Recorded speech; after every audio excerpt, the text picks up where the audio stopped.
Never have we before now lived in a time of such comparison. Who are we when we are not employing a comparator? Who are we when there is nothing there to compare us to? How do we appreciate happiness or sadness without the comparator? Because without sadness, we don't know happy. How do we know light from dark? How do we know beautiful? How do we know fat? How do we know all of these things without there being a comparator? Now, what happens when there is no comparator? When there is no comparator, how do we then experience life with nothing to compare ourselves to? Comparison is like a disease that has got us right from the root of us, right? So from the moment that we are exposed to our school, to our families, we have already started on this comparator continuum, whether it is look at our neighbors, look at us, what schools are we going to go to, I want to be better than this. Our children start using language like good, bad. They start using language like best. I want to be the best at this. I want to do everything the best. I want to be the top of my class, right?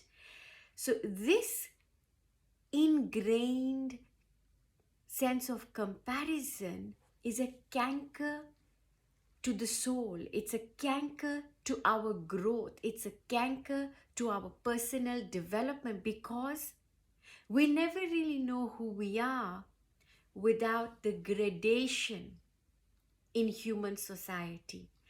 If we can get to a point where we get rid of gradation, then when we're experiencing a phenomena such as spiritual awakening, right?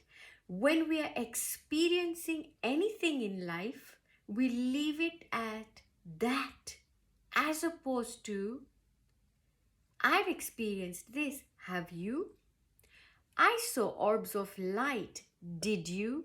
My third eye has opened and I could access this other consciousness, have you? Right? And now when all of this comparator happens, instead of our senses moving inward, our senses remain outwardly engaged with what we can perceive with our senses. And as long as that happens, we cannot then develop that acute level of awareness as to who am I, what's the source of me, what's the root of me, without this personality that I'm lugging behind me, right? Now, if I'm not the personality, then who am I? And who are you?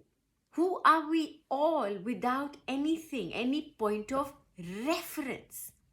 And this is where, folks, when we have a profound experience such as a spiritual awakening, anything that's going to turn us inward, and even our sensory perception to turn inward, then we are able to develop on our awareness, delve deeper into pure consciousness, and actually see who am I. And when we are able to do this, we can call upon the experience we want even without the five senses being engaged. Now, because of the comparator, we are so used to employing our five senses to decipher, discriminate whether this is good or whether this is bad. We do not have the sense of who is my teacher, the sense of what is going to help me, enlighten me, evoke in me the inner teacher. What am I going to do, right? Because when you're concerned with the five senses and we are at that point, right, when we've not acutely developed our inner sense, then what are we going to look at? How are we going to employ our senses? How are we going to know whether this is real, whether it's an illusion? How are we going to know, right?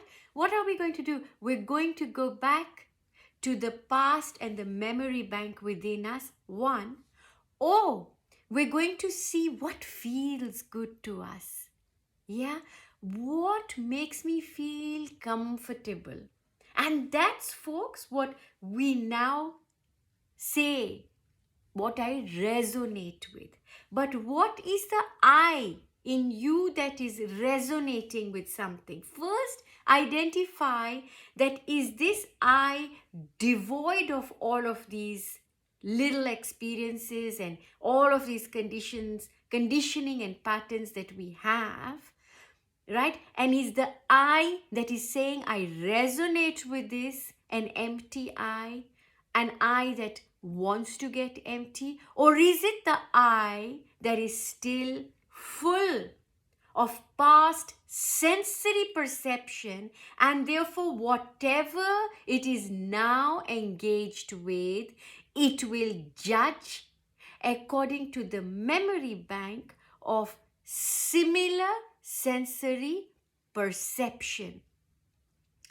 So for us to engage in our awareness that is an empty canvas, right, we must turn inward. And this is where meditation really, really helps. Breath awareness really helps. Meditation, quite simply, just to sit with yourself and watch yourself.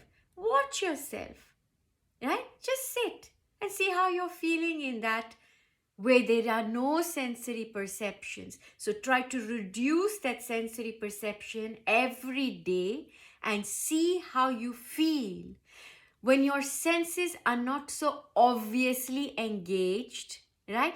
And try getting out of your comfort zone so that you can grow, and we grow together and become this beautiful, beautiful essence of joy that we all are.